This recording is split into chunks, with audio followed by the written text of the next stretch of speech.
Does anyone remember an old PC game from the early 1990s called Mr. Mix?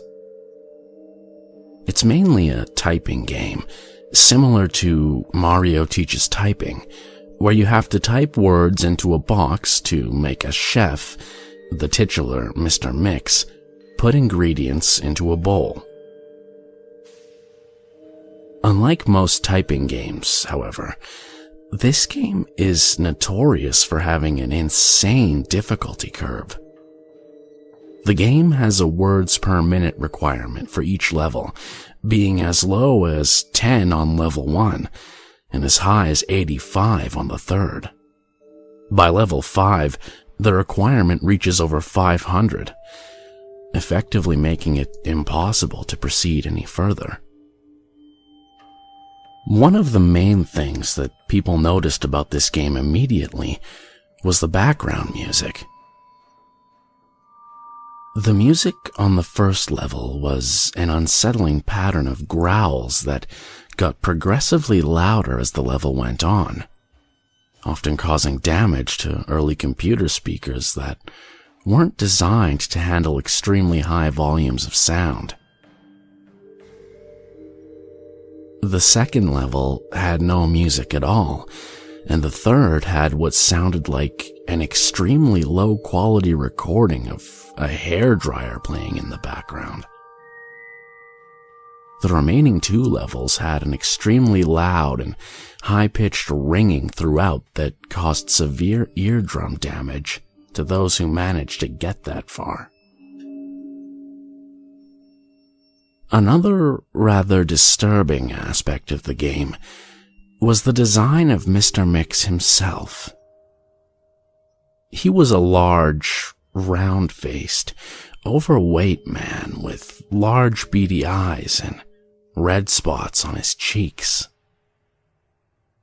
Most children who played the game reported having vivid nightmares of Mr. Mix speaking to them in a quiet and raspy voice and threatening them to keep quiet about something.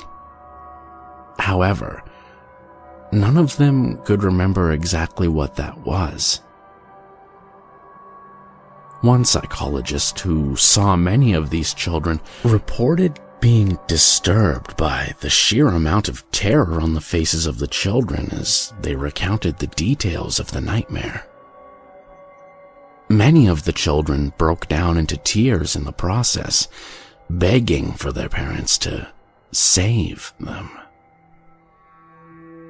However, no direct relationship to the game itself could be determined by these few cases, as not all children suffered the same adverse effects. For obvious reasons, this game did not sell very well.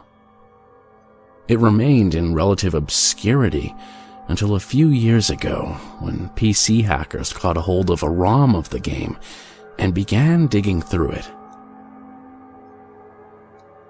Using memory hacking software, they managed to crack the game's code and bypass the impossible 5th level.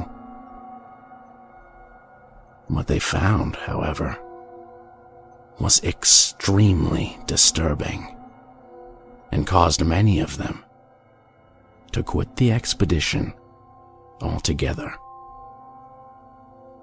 According to the reports these hackers left behind, the game behaves very erratically if the 5th level is bypassed. The game crashes violently and closes, writing a bunch of files to the user's System32 directory to the point that the RAM is almost completely filled.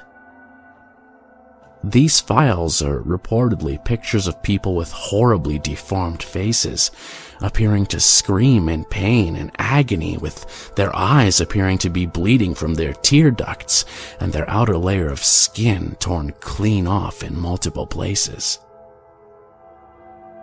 If the user attempts to delete these files, the computer will violently crash and blue screen, causing permanent and irreparable damage to the user's hard drive. The hackers found that this was caused by a lone byte in the game's ROM, which triggered when the 5th level was completed. After removing this bite, they were able to proceed to the 6th and final level. Unfortunately, all of the original hackers declined to discuss what they saw in the final level. All of them became extremely paranoid and reclusive, refusing to talk about anything related to the game, and showing astonishingly extreme symptoms of post-traumatic stress disorder. Many of them ceased to be able to form coherent sentences within a week, within a month. All of them went missing. All remaining copies of the game were destroyed. To this day, no one knows what was in that game that caused them so much psychological damage. And maybe it's better that way. 2 years after this incident, a man was arrested after trying to kidnap an 8-year-old girl from a grocery store. Through DNA and fingerprint analysis, the man was identified as one of the original hackers who viewed the final level of the game. He was wearing a white chef's hat and had a look of unspeakable malice and insanity on his face. When interrogated, the man would only say one thing: "I'm Mr. Mix."